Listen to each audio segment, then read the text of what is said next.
قدرمانو دوستانو سلامونه زه غوټه یم هر کله مو کوم چې د ډیجیټل چین پروګرام ګورئ.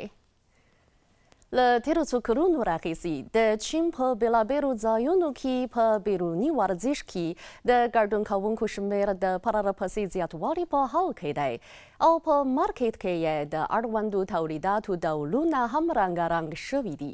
د بیروني ورزش چارې په نوې زمانه کې د مشتریانو نوې اړتیاوې پوره کوي او هم د مصرفي بازار د پرمختګ لپاره نوی ځواک برابروي.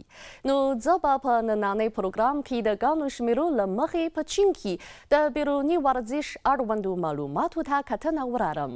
معلومات ښیي چې تر اوسه پورې په چین کې د بیروني ورزش په اړه د تصدیو شمېر 209,000 ته رسېدلی او په 2023 کال کې یې د شمېر زیاتوالی 80,000 و چې د زیاتوالي اندول یې د 2022 کال د ورته شمېر په پرتله په سرو کې 2.8 ښودل شوی دی. د 2024 کال په لومړیو 2 میاشتو کې د بیروني ورزش په برخه کې د تازه ثبت شویو تصدیو شمېر له 7,000 څخه زیات شوی چې دغه شمېر د 2023 کال د همدې مودې په پرتله په سرو کې 3.9 زیاتوالی ښیي.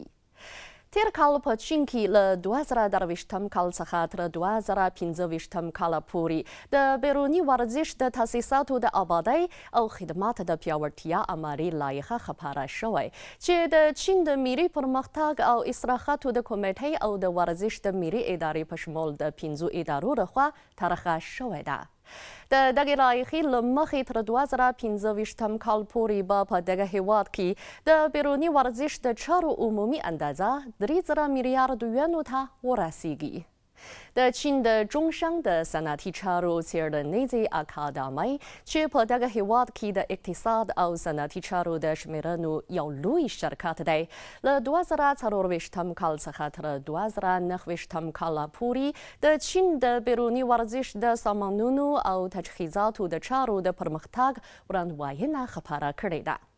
په دغه وړاندوینه کې له 2019 کال څخه تر 2023 کال پورې د چین بیروني ورزش ته هم اشاره شوی او په همدې موده کې یې د بازار پیمانه له 8 میلیاردو او 500 میلیونو یوانو څخه تر 8 میلیاردو او 200 میلیونو یوانو پورې پراخه شوې ده. د اټکل له مخې په 2024 کال کې به د دغه بازار پیمانه له 9 میلیاردو یوانو څخه زیاته وي او په 2028 کال کې به یې پیمانه له 100 میلیاردو یوانو څخه واوړي.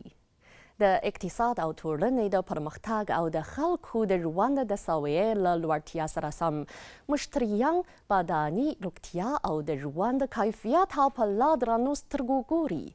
نو د بیروني ورزش په برخه کې به یې اړتیاوې نورې هم زیاتې شي او دا به د ملي اقتصاد د پرمختګ لپاره نوی ځواک برابر کړي. درانو دوستانو نننۍ پروګرام په همدې ځای پای ته ورسید. ستاسو له پاملرنې څخه مننه کوم. بریالي اوسئ.